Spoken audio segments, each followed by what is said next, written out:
you've heard of this thing called the Sunday scaries, right? Where Yeah. people have this feeling of dread because they have to go back to work the next day. I can tell you, if you get the Sunday scaries, you will never be successful, right? You Wait have a the second. I get the Sunday scaries and I'm still pretty successful. Okay, can you get them this much and that's fine? Sunday's a great day. It's family. Then I'm like, oh shit, I got to get to bed.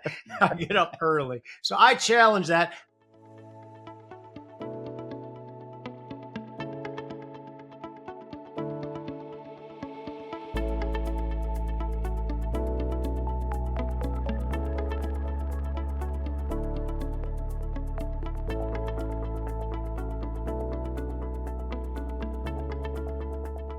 Welcome to the Future's Edge. I am Jim Urio. That's Bob Iacchino, the co-host. And in the middle, Jared Dillian, who is the author of the Daily Dirt Nap, the author of Me Worry. Bobby, can you show the book? Yeah, right here. Got it right in front of me. Hang on. Cover my face. There it up, is. so No Worries, the book that I just finished. With Bobby, I know you're going to be shocked as hell to know that I'm actually prepared for this interview. I'd like a pat on the back from you right now. Because normally, Jared, I come into these things maybe kind of shooting from the hip a little bit. A virtual pat on the back. We know Jared from Twitter. And the first thing I'd like to address is that it's so funny how like you feel like you've become friends with people, which I actually don't like. I have no problem with that. I think it's excellent. I like Jared. I like what you put out. I can tell your personality is someone I'd get along with. Now, when I listen to the book, the narrator of the book, he's very enthusiastic. And I was thinking to myself, if Jared was reading that line, it would have been a kind of more edgy and crabby like most of us are. Did you listen to the book, Jared, or no? I can't listen to it. I can't listen to it. Right. So if you did, you'd know what I mean. Like, he's very energetic and enthusiastic. I'm thinking if that was Jared or me reading the book, we'd be like, dude, get a grip. You know what I mean? I could have read the book, but that is so tedious, like 16 hours in front of a microphone reading a book. I'd much rather pay someone else to do it. And the narrator is a guy named LJ Ganser. He narrated Street Freak, my first book, and he narrated Those Bastards, my book of essays that came out last year. I use him for all my books. He's terrific. Yeah, no, he is good. I just noticed that he's very enthusiastic, which I thought was cool. 16 hours. So you a book that size, which we'll call it a short to medium sized book. That's 16 hours of reading. No, it's about 6 hours when it's cut down, right? But in terms of doing multiple takes and stuff like that, like it'll take you that long to read the book. Interesting, because I've done some voiceovers for things I've written for the CME, and I thought it was cool because they're just like, if you fuck up a sentence, just start it right over again, and we'll figure it all out in the end, which I thought was a good thing. But anyway, still the book. Bobby, you finished the book too? I did. So let's start with that, right? Let's start with more nonsense. I actually made notes as I was writing or reading the book of things that I'm curious about. And one of the things I wanted to bring up, by the way, if anyone has kids in their like 15, 16 range that you can actually get to finish a book, okay? Get off TikTok, get off Snap, Face, Chat Book, or whatever the hell it is, and actually finish a book. I think I couldn't recommend this more if you had a kid who was actually seriously trying to figure out his or her or they life. Because as I read through this, so you get all this, Jared goes into this whole thing, Jimmy, I don't know if you remember this, where you go into this thing like, if I save my Dunkin' Donuts coffee in 40 years, I'll have, $260,000 invested in the market. And no one does it. Right. People do that all the time. Like, I've had conversations with people. There was a period of time where I was out with, self-employed, single at the time, and I had no health insurance, right? And Obamacare came out, and I was considered to have a pre-existing condition that I think I've cured myself, quite frankly. But to get Obamacare, it was going to be somewhere in the range of $1,800 a month, plus my prescriptions that I was paying for out of pocket anyway was going to go up under Obamacare. So I said, screw it. But I thought to myself, you know what, $1,600 a month, I'm going to put half of that away and say, this is my, I got hit by a truck fund, right? Yeah. And I never did it. And that was the thing about the coffee. So in the book, he, again, gives the example. We're going to, at some point in time, let Jared talk, right? We'll just keep selling your book. Jared, you just sit down. We're going to sell your book. Yeah. No, but what I was trying to point out is so he goes through this whole thing. And honestly, Jared, my honest reaction was, here we go again. Don't buy the Dunkin' Donuts coffee, right? And he goes, drink your damn coffee, basically, is what he said. Buy your coffee and drink it because you won't be happy. So I wanted to give this to all my nieces because I think the brilliant part of the book, and I want to understand how you came to this, is getting three things right. So can you go into those three things for people who haven't read it and so that they can understand what I'm talking about, why I was so shocked by it? Yeah, I mean, basically, what the main focus of the book is the idea that most people believe it is a million small decisions that determine whether you have money, when in fact, it's just a handful of big decisions. And you can do the math on this. And I did the math in the book. Like the coffee, it's $4 a day. If you didn't drink coffee for the rest of your life, it would be $36,000. And maybe if you invested it, it would be $100,000. But if you go shopping for a house, okay, and you want a house that is 500 square feet bigger, it is going to cost $200,000 more. And the interest on a 30-year mortgage, you're going to pay $250,000 in interest over the life of that mortgage. So what people generally do is they get cheap about the little stuff, but when it comes to the big stuff like houses and cars and your education, they're not cheap at all. They're the opposite. And they have their priorities totally backwards. So really all you have to do is get three things right: the house, the car, and the student loans. And you don't have to worry about the little stuff. You don't have to worry about going out to lunch and paying $20 at Chipotle. It just does not matter. The little stuff does not matter. And in this country, we kind of have this culture where we are taught that the little things matter.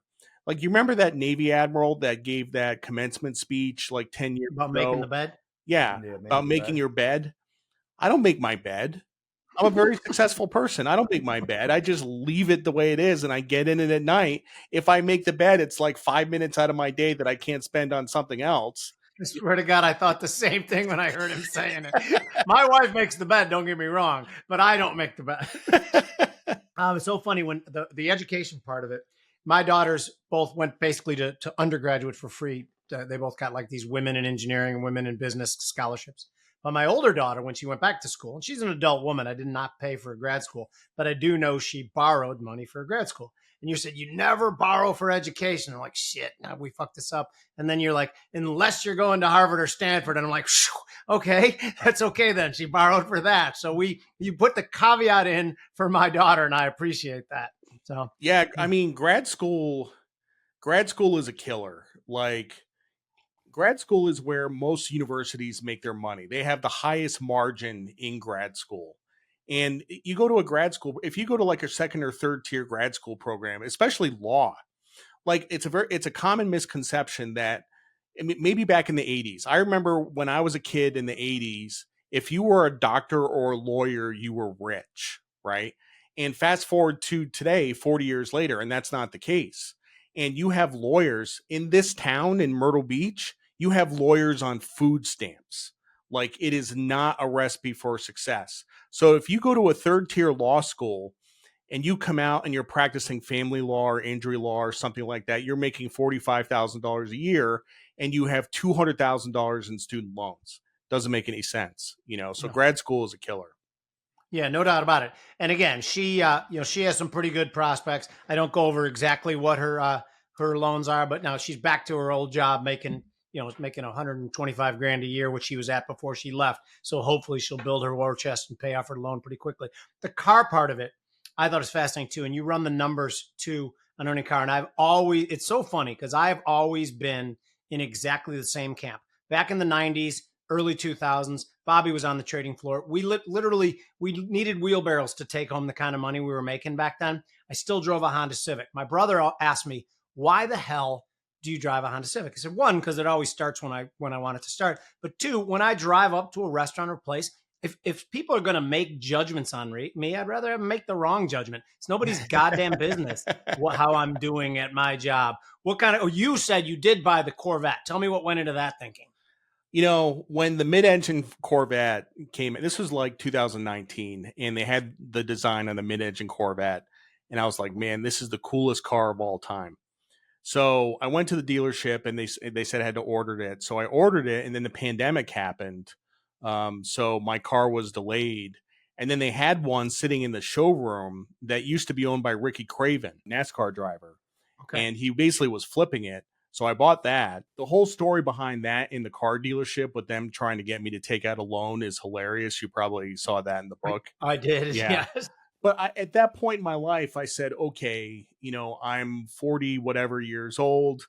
I've been very successful. My business is stable. A Corvette it's also not a McLaren, right? Like it's I mean, it's a 6-figure car. It cost me $113,000, but it's not a Ferrari. It's not a Lamborghini. I said, You I are can kind of afford that. laying up So a bit, right? yeah. I mean, you're not going for the green. You're laying up a little bit with the Corvette. Yeah. You're not going Yeah. where you could go. Yeah. You guys could probably just sit and talk about cars and horsepowers and things. Yeah. And Jared's not even Italian, and he still likes horsepower and cars. Do you have any gold chains there, Jared, or no? Yeah, this shit. See, You he look- could be one of us, Bobby. You could pass for one of us. Yeah. So it's funny you bring up the car thing. There's a couple of places in the book where 99% of the book I went, that's dead on, that's dead on, that's dead on. And there were a couple places where I disagreed. And I want you to talk me down from one particular ledge. I married a CF, okay, and I'm a high roller, in theory. In theory. By the way, for Now- you people who are watching out there, CF is cheap fucker. High rollers, people who spend money. Anyway, go on. And the odd thing about it is because this is my second marriage, the first one was not correct. In the first one, we were both high rollers. And I'll tell you where all the money in the wheelbarrows, I didn't keep a lot of that. But in this particular case, I married a girl who comes home one day and she says to me, I got good news and bad news. What's the bad news? I bought 9 dresses. What's the good news? I spent a total of $36. I was at Goodwill, right? And I was like, I'll never buy it. She comes back with a bunch of clothes for me like a week later, and they were all fine, right? So I'm now a roller, right? I'm not a high roller anymore. You're a medium roller. Yeah, and she's cheap. She's not a cheap fucker anymore. So we kind of met in the middle. Is that something that you would say is kind of an outlier, like it's a fat tail as opposed to what would happen in a normal situation? Because you said the two will end in disaster in the book. No, that's a good point. I mean, let me ask you a question. Do you ever fight about money?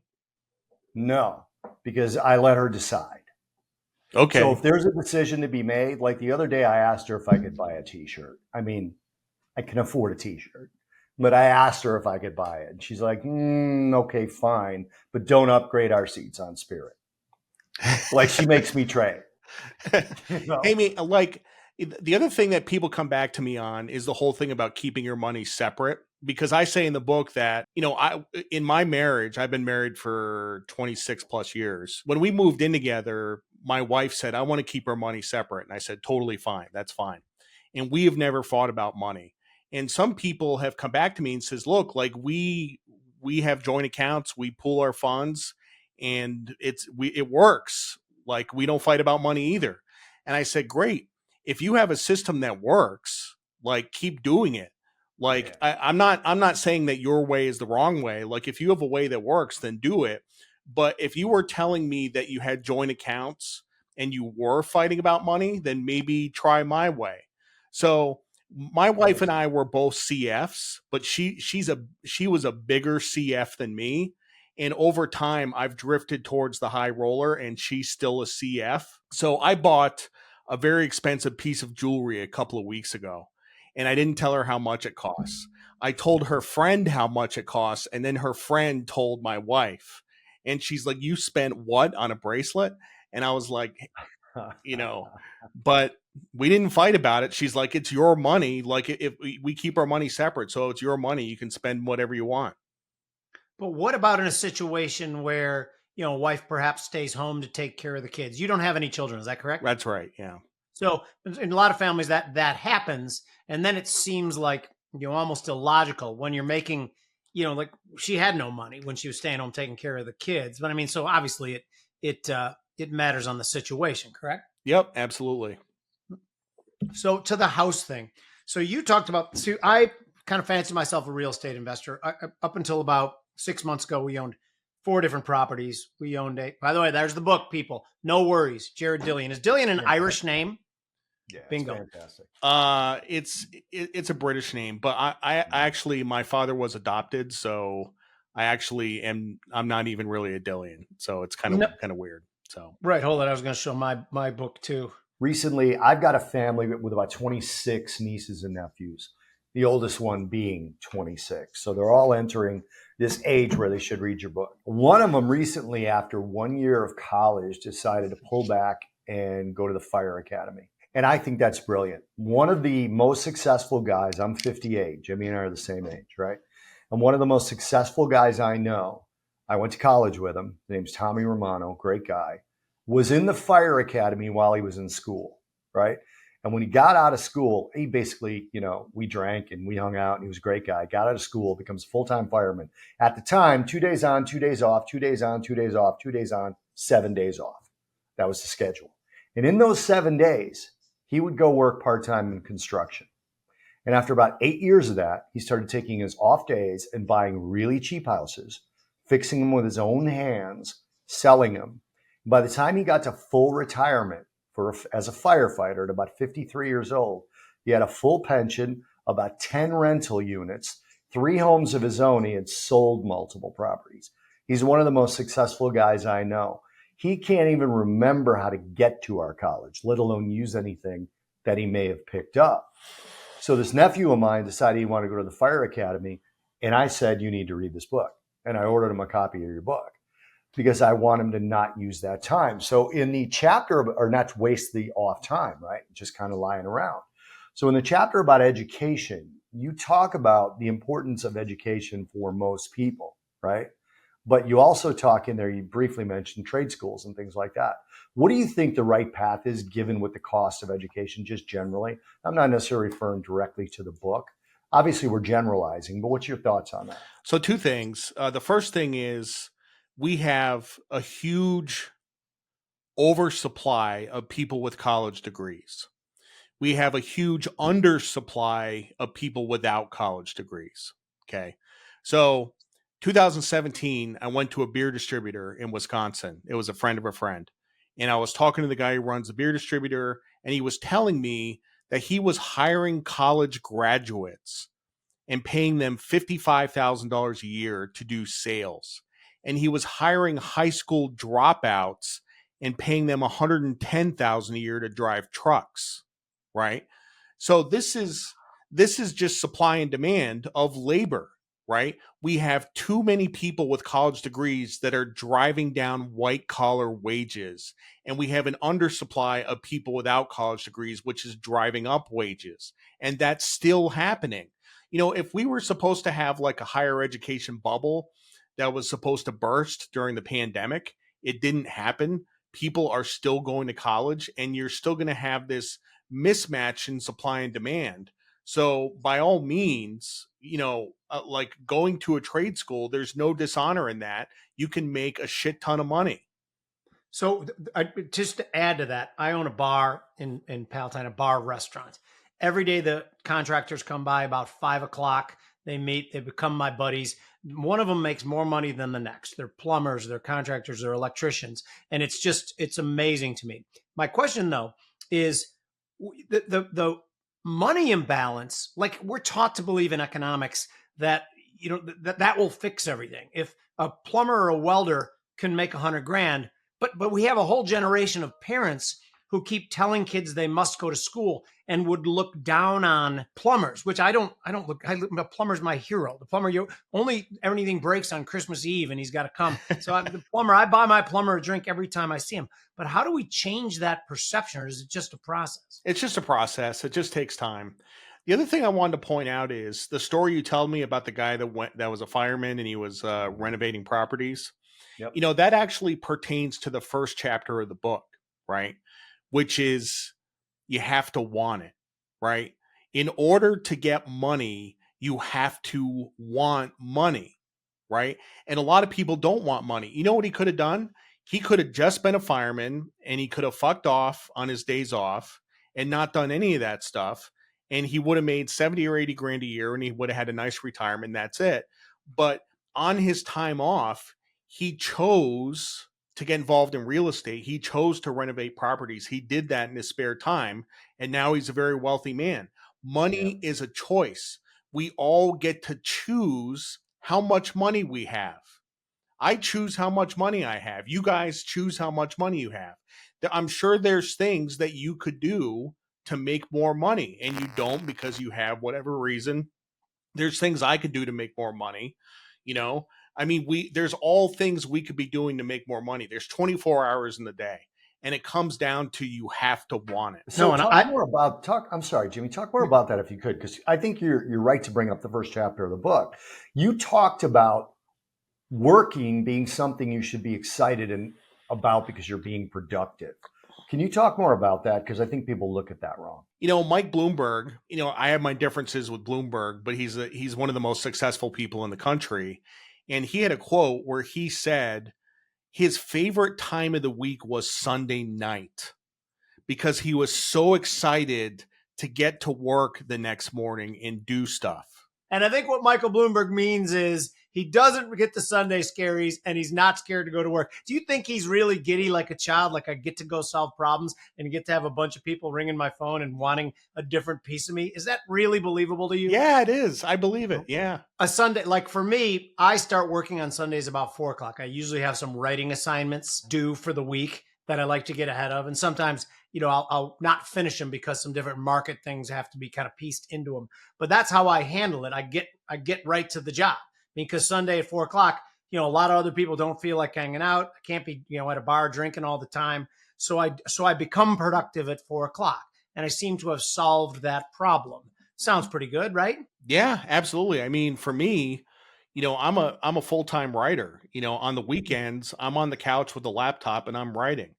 In November, I have a collection of short stories coming out. Literally just the last week, I started working on a novel. Like I'm always working on stuff, you know. Yeah. I don't have to do any of these things. I have a newsletter business. It's very profitable. If I wanted to sit around and watch TV, I could do that, but I'm constantly doing stuff. Okay, so Bobby talked about his friend who flipped houses. Up until about 6 months ago, I had 4 different homes. We sold one. Now we have 3. I've made some decent money in real estate. You, though, as it seemed the tone was that it might not be the greatest thing. And I know when we're going to get to the awesome portfolio, which I loved, by the way, and you talked about owning real estate, but you talked about it owning real estate that other people manage and other people. Are you opposed to an individual trying to make money on real estate, or do you think it's a good idea? Dude, people become billionaires investing in real estate. I'm definitely not opposed to it. Just the point that I tried to make in the book is that there's a lot more risk than people really appreciate, right? Because if you're buying houses and renting them out, you're probably doing it in the same geographic area. You're totally undiversified. You're at the whim of zoning laws and interest rates and all kinds of forces outside of your control. I think a lot of people have been led to think that investing in real estate is easy, where it's actually hard. That's the only point I was trying to make. Okay, no, and that actually makes perfect sense. And I agree with you too. Some of the properties I've had have been more of a pain in the ass than they're worth. And I've not lost money on them. But when I look at the money I've made and think of the amount of mental anguish that goes into it, I get exactly what you're saying. So I actually have a real issue with casual real estate investors because I think a lot of the time they exaggerate mentally what they've made. And I actually just went through this exercise with somebody that I'm really close with who talked about a 3-flat that he's owned for years. And he said, well, I bought it at this and it's now worth this. So I've made money. How much you put into it? I'm not saying you didn't make money, right? But I'm saying, okay, now what was the rent? What was the taxes? How many times you have to change the heating? How many times you have to put in new floors? How many times did you not collect rent from somebody who left and you had to cover it for a couple of months and blah, blah, blah. I've always had that. I've always owned one property at a time, never owned more than one. And Jared, I want your opinion on this. I don't look at my home as an investment at all. I look at it as a place where I live. I look at my portfolio as an investment. And because of that, I've actually lived below my means in terms of structure almost every single time I owned a house. Not when I was married to another high roller, but almost every single time I've lived below my means. And I would argue that right now I'm living at my means and I hate it. So what's your thought on that? Why do you hate it first, though? I just I walk around and I'm stressed out. Oh, because I I've got don't too need much- this. I don't need this. Right. Yeah. I've Okay. got too much room here. So this is why this book struck me the way that it did. That's why the Dunkin' Donuts coffee thing struck me the way that it did, because the coffee makes people happy. I have an espresso machine at home. I was just drinking an espresso, right? And they're 70 cents a cup, right? And my brother-in-law says to me, if you grind your own beans, it's 30. Fuck you. Seriously, fuck you. I put in a little pod. It makes really good coffee. It's 40 cents. Okay, I'm going to be fine. Okay. So, and then I'm like, I'm ordering them this book. But so anyway, am I nuts for thinking that way? I mean, do you think, I understand that the house, I just don't look at a house as an investment. So two things. Is a house an investment? No, it's not. It is and it isn't. A house depreciates. It is negative carry. You constantly have to plow money into it for maintenance and insurance and property taxes. Stocks and bonds give you income. They're positive carry. A house is negative carry. Having Right. said that, a lot of people, their house is their only investment, and it works out really well because they don't market to market. Is that more like the comp would be kind of a low interest? Yeah. Like, because you don't have some app on your phone that's telling you the value of your house every day, and you're not trying to time the market and get out at the right time. You just own it. Fucking brilliant. Yeah. So the other thing I will say is, you were talking about living at your means and it makes you uncomfortable. I think we all have a moral responsibility to live at our means, not above our means, not below our means, but at our means. I have a friend who makes roughly $3 million a year. He's got roughly 30 million in the bank, and he lives in a $400,000 house. Doesn't make any sense. He's the cheapest guy I know. He could easily live in like a $6 million house without breaking a sweat. And to me, I find that offensive. That offends me because how he derives enjoyment from his money is logging onto his bank account and counting the commas, right? He logs onto his bank account and counts his money, but he could be spending it on stuff. He could get a really nice car. He could really get a nice house. Like he can afford this stuff. So it bothers me personally when people live very far below their means. Well, see, but what? Okay, so you grew up from humble means, Yep. correct? Yeah. So I grew up in a house where 11 people lived. My family just owned a third of the house. My grandpa, and my aunt owned the other 2/3. We had a 2,000 square foot home with 11 people in it. It was 2,200 square feet, let's call it. So roughly, let's call it 200 square foot a person. My daughters have long ago moved out. And we live in a 3,000 square foot home, not huge, but the two of us. And it always seems to me that it's just a waste of space, and it's a pain in the ass to keep up. Not that it's not from the money part of it. Like the fence blew down the other day, and like I don't want to do this shit anymore. So would you be offended if someone like me, who could basically live within reason wherever I want, gets a small townhouse that's about 1,200 square feet, doesn't have to mow any lawn or fix any fences? That sounds logical, doesn't it? Yeah, you guys said you were 58, so you're getting closer to downsizing. I just turned 50, so I'm a little bit younger. I can tell you that I am just finishing up building a 10,000 square foot house. Kick ass. So I'm building a 10,000 square foot house. It's in South Carolina. And one of the reasons I did that was because it's so cheap here. This is the only place in the country where you can do something like that and, have it be reasonably priced, So That's outstanding. Yeah. Can we flip over before we get to the awesome portfolio? I want to kind of have a macro discussion about things that are going on, because I know that's something you care quite a bit about as well. So like when I look at the macro landscape, and I look at, the government spending and things there's a lot that I worry about. That's why I was attracted to the awesome portfolio. By the way, when I keep saying the awesome portfolio, that's what Jared refers to in his book, and it's very, very interesting. But that's why I'm kind of attracted to that, because it seems like it's fairly conservative and built into some perhaps panic events. Do you foresee a panic event coming?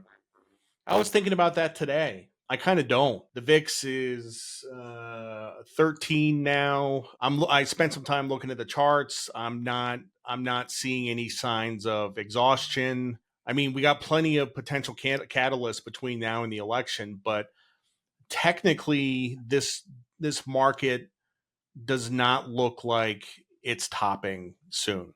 You know what I mean? What about the dollar, and what about a potential for a debt crisis? You mean government debt, right? Yep. Yeah. We are running a deficit of about $2 trillion a year. Bond market is absorbing it reasonably well. You know, look, like I remember when I started working at Lehman Brothers in 2001, and Alan Abelson was writing Up and Down Wall Street for Barron's.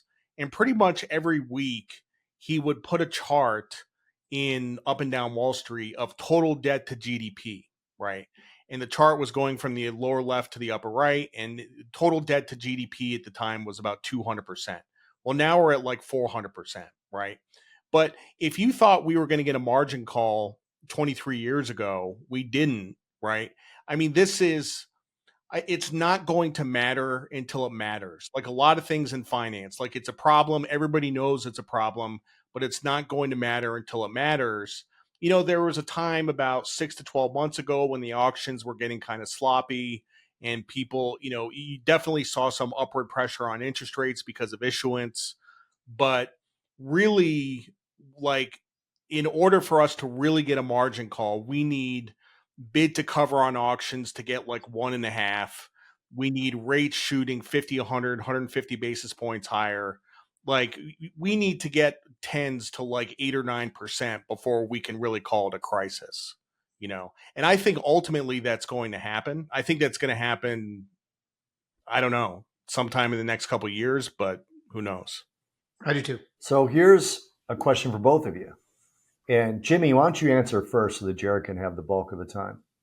The Federal Reserve said Tuesday it officially saw net negative income of $114.3 billion in 2023, a record loss to expenses related to managing the central bank's short-term interest rate target.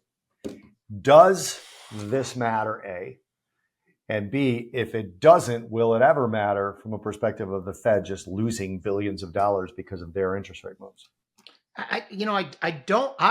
When I look at that, I don't think it matters that much. And by the way, I do think there are some things that matter a lot. Jared talked about the bond market sucking up issuance, and I think a lot of that has been focused on the short end because of all that money that was in reverse repo. You know, even back to May, it's down to 500 billion. The fact that the Fed is losing money, whatever, you know, that's just, you know, the government writes them a check just like they do everybody else. I mean, I think that everybody lives this YOLO life and thinks they're going to get bailed out. But I do think the bigger worry, like one thing I disagree with Jared on, I do think as soon as that reverse repo money runs out and the Treasury can't just tap that pool of liquidity so easily, then we go back to perhaps sloppy auctions. And I do think they could push 10-year rates up to 5.5% or 6% even this year, provided the Fed doesn't come back in and start buying bonds again. But Jared, you can take that question because I don't really know. Well, the question is, does it matter from a financial standpoint or does it matter from a political standpoint? I mean, either way. Political is part of the reason I think that they'll cut rates, even though I don't think they should. So either one or both. Yeah, I mean, the Fed losing money, I mean, in the context of a $7 trillion budget, the Fed losing $100 billion is kind of, I can say that if the Fed lost $500 billion, then I think people would focus more attention on it. But that's only going to happen if rates back up a lot. I mean, they bought treasuries across the curve doing QE at 1%, and you know they're wearing it. So, do you think that they're going to, if what I think is going to happen happens, and that as soon as the Fed exhausts a reverse repo and has to go, you know, spread out along the curve, and we remember back those sloppy auctions that happened a few months back. If we start having consistently sloppy auctions, is the Fed going to step in and buy 7 through 30 years? Or are they going to let the curve steepen out? Do they want that? What do they want? So what you're talking about is yield curve control, right? Mm-hmm. Like, is the Fed ever going to do yield curve control? And that will only come at a time when we are at the point of maximum pain when it comes to interest rates, right? So right now, interest rates are high, mortgage rates are 7%. You know, people are adjusting to higher mortgage rates, right? But I think if mortgage rates went to 10% and people were squealing, I think there would be political pressure on the Fed to do something about it, at which point they would cap the yield curve. They do like they did in the 30s. And that's when gold goes parabolic, you know? Right. That's why I own gold, Yep. because I think they could conceivably do that. Bobby? Yeah. Again, what is your stance on okay, so as a strategist, I say this all the time. My job is not to decide whether the Fed is doing the right thing, but what they're going to do, right? And I think they're going to cut rates, and I don't think they should. Do you have a stance on that at all? Yeah, absolutely. It's insane for the Fed to cut rates right now. I mean, if you go back into the latter half of 2023, the data was getting softer, okay? Right. And the stock market was a lot lower. Like the S&P got down to 4150, and that's when you had that Waller speech where you basically got the pivot, and they said, look, like, we have inflation at 2.5%. We have core PCE at 2.5%. Fed funds is at 5.5%. So we have real rates of 3%, which is restrictive. So we should cut rates, right? And they were initially like people started pricing in a cut in March, then they moved it out to June, and now they're saying we're going to have 3 rate cuts starting in July. But the situation has changed. Now you're starting to see inflationary pressures again. You've seen copper go parabolic. You've seen oil go up. You've seen metals go up, basic materials. I don't know if you've seen a chart of XLB recently, but that's on all-time highs. Like What is that? Is that the healthcare? No, it's basic materials. XLB. XLV. Yeah. Okay, got it. Yeah. Yeah. Cocoa, throwing cocoa too. Yeah, throwing cocoa too. So yeah, you're starting to get inflationary pressures again. And if it made sense to ease policy a little bit at the end of 2023, it certainly doesn't now, which brings you to the political angle, like just the optics of the Fed cutting 3 times in successive meetings right before the election. That's insanity. That is absolute insanity. Can I add something to what Jared just said too? Not only just cutting 3 times, which they basically said they're going to do, while they themselves raise their estimates for GDP, raise their estimates for PCE inflation, and then in the same breath say, yeah, but we still plan on cutting 3 times. The question of this is why. And I think I am 70% convinced that it's political as to why, but I am 30% convinced that he believes that there is a commercial real estate / banking crisis that could rear its head anytime in the next four months. Am I just crazy thinking that that's possible, that he thinks that? No, I think that's right. Yeah. I think so too. Do you want to get to the portfolio? I've been waiting for this too. This is the rest of it. The early part of it was called a tease in the media world because we're professionals. I don't know if you've noticed that, Jared. So damn professional. We're media people. So, but anyway, can you describe the perfect portfolio? The awesome portfolio is the way you describe it in the book, and I loved it. And I think it's probably such a good way to invest, to set it and forget it, like Ron Popeil would say. Can you describe it? Well, first of all, I designed the awesome portfolio back in 2018. Sort of, if you remember what was going on in 2018, the conventional wisdom was that you would put all your money in the S&P 500, in the S&P 500 index, right? Why? Because it returns the most. That was the logic. It returns, you should do the thing that returns the most. Well, something that returns a lot probably has a lot of risk, has a lot of volatility. And if you invest in an index, not only do you get the returns of the index, you get the volatility of the index. So what we have in this country is it's the craziest thing. No other country does this. Nobody does this. Everybody in the US puts their money in the S&P 500 and they experience massive volatility. Over a 40-year investing career, you're going to have like 15 or 20, 10% corrections. You're going to have 5 to 10, 20% bear markets. And probably once or twice, you're going to have a 50% bear market, right? And I guess we're okay with this. We're going to experience this we're going to take these drawdowns, right? So the point of the awesome portfolio is to give you something close to the returns of the stock market without all the risk, right? So the awesome portfolio is 20% stocks, 20% bonds, 20% cash, 20% gold, and 20% real estate, okay? Going back to 1971, this portfolio has returned 8.1% a year with half the volatility of an 80-20 portfolio. And the max drawdown in any year was 12%. 12%. So you say, look, I could get 1% less than the stock market, and the worst year I'm going to have is down 12%. Where do I sign up? Wow. And now it's even more attractive because when you said cash, and now that cash is in 3 month to 6 month bills, and it actually performs for you as well, correct? Yeah. It was funny because when I first came up with the awesome portfolio, cash yielded 0, and people said, "Are you nuts? Why do you have 20% in cash?"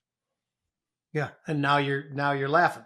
And so tell me this: when you say this that 20% in stocks, like break that up. You just say 20% in the S&P, or some of it growth, some of it foreign? I say the total market, so the VTI, so the Vanguard total but market. nothing foreign, right?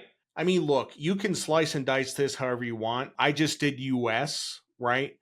Now with the dollar as strong as it is, it kind of makes sense to diversify internationally, right?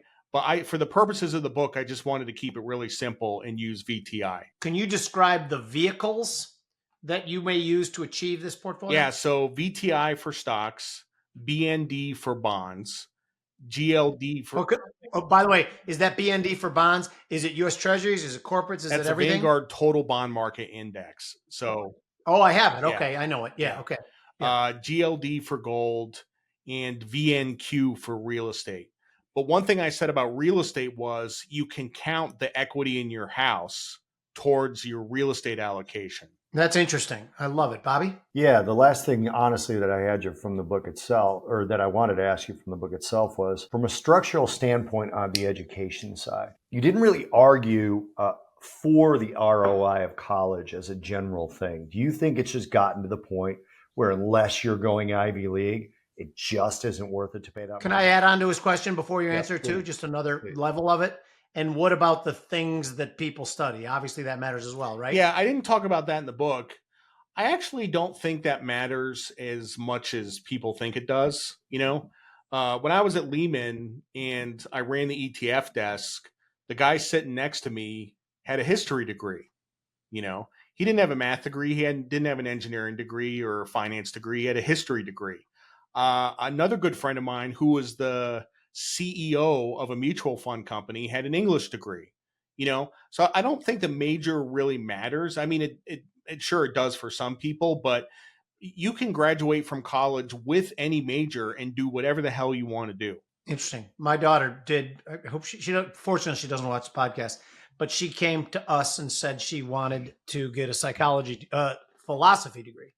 And we were like, well, that's great, but I mean, I'll take you to the bank to get loans. I'll pay for the engineering degree. Now, my guess is that you disagree with that sort of parenting philosophy, which, by the way, I'm fine with. But I thought it was interesting. Then she got her engineering degree, and I said to her, when you go for your first job, even if it's a human resources job, someone sees an Illinois engineering degree, that gets you a little bit of a foot in the door. So you would agree for your first job, it probably helps. Sure. You, right? By the way, there's a very rich and famous person who has a philosophy degree. Who's that? Alex Karp, CEO of Palantir. Really? Yes, has a I think he's a philosophy PhD actually. Everything I'm against. Bobby. Here's a little anecdotal thing for you, Jared. Your publisher is Harriman House. They just rejected my first manuscript, which the weirdest thing about it, and I want to know if you have any opinion on this type of attitude. Now I want to write another one because they rejected it. I swear to God, if I sent them one and they said, this is fantastic, it would have bored the shit out of me. And they gave me the reason, and the reason was really good. Like, I wrote the book there was this marketing company we were going to work with in one of the things we do. And they said, we need a book that we can give away for free. And as I was writing it with a ghostwriter, because I can write articles, but I can't write that long, he just kept saying, no, don't give it away in this chapter yet. Don't give it away in this chapter. And the guys at Harriman said, I had to read 80% of the book before I got to the point. I was like, yeah, I guess that's completely fair, because that's how it was written. So it was written kind of in this. So now I want to rewrite the whole damn thing. So I thought that was cool.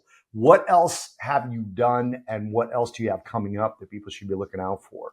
Like, obviously, you have books that are your favorites. This is your favorite one of mine because it's the only one I read. Well, this is my fourth book. The first one Mhm. was in 2011, which was called Street Freak, and that was a memoir of me working at Lehman, which, by the way, was named the #1 business book of 2011 by Business Week. So the book won awards. The second one was a novel called All the Evil of This World in 2016. And then I had an essay collection published last year, and then this book, and then I have a short story collection coming out in November, and we'll see what comes out after that. So, What was the All the Evils in This World book? so that was about the .com bubble. Do you remember when 3Com spun off Palm? Yeah. Yep. Right. So in the book, there's a fictitious options trade that takes place around that spinoff, and it touches 7 different people. So there's a clerk on the floor of the P Coast, there's a market maker, there's a $2 broker, and then there's a bank in New York where you have a trader and a sales trader, and there's a hedge fund where you have an execution trader and a PM. So basically, each character has a chapter in the book, and each one is written in a different voice. And all of them kind of overlap, and there's a big payoff at the end. It's a really, really cool book. It's also the filthiest book you will ever read in your entire life.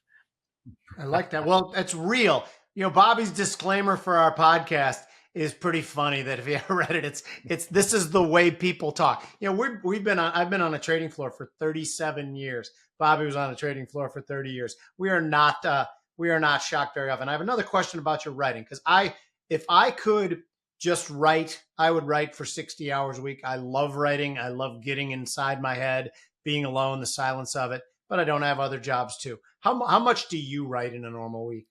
How many hours? I don't know about hours, but I write about 3,000 to 5,000 words a day, which I guess comes out to about 5 or 6 hours a day. But sometimes they just come out like it's a faucet, and sometimes not, right? Yeah. I mean, with the Daily Dirt app, like, I've been doing that for 16 years. It's pretty easy by this point. But if I'm writing fiction, it's harder, and I'm, it's slower. So. And what do you need as background? Do you put on any flow state music? Do you put on anything? Or I just like it to be quiet. So. It's interesting you say that. When I do have to write, I set my alarm for about 3 a.m. I literally wake up at 3 a.m, grab a double espresso that cost me $1. I don't give a shit if it could be 80. Right? You high roller. But yeah, I'm rolling away with it. And I'll sit in my office with the curtains on my French doors closed, and it is just silent in here. And that's the only way. And the most I ever write is like 1,200 word articles. And that's it. Have you guys ever been to the Hemingway house down in Key West? No, I haven't. Yeah. Because his system was and again, he was legendary for a late night carouser, but he had this little room that he'd go to every morning at like 6:30 in the morning when he'd wake up with his coffee before anyone else woke up. In Key West, doesn't wake up very early, as you can imagine. And his first like 3 hours of the day would be his most productive, which I think is very interesting. I don't have any more questions after this. I actually had written part of this question down, but I've been sparked more because our guest last week was Michael Gayed, who has a couple of ETFs.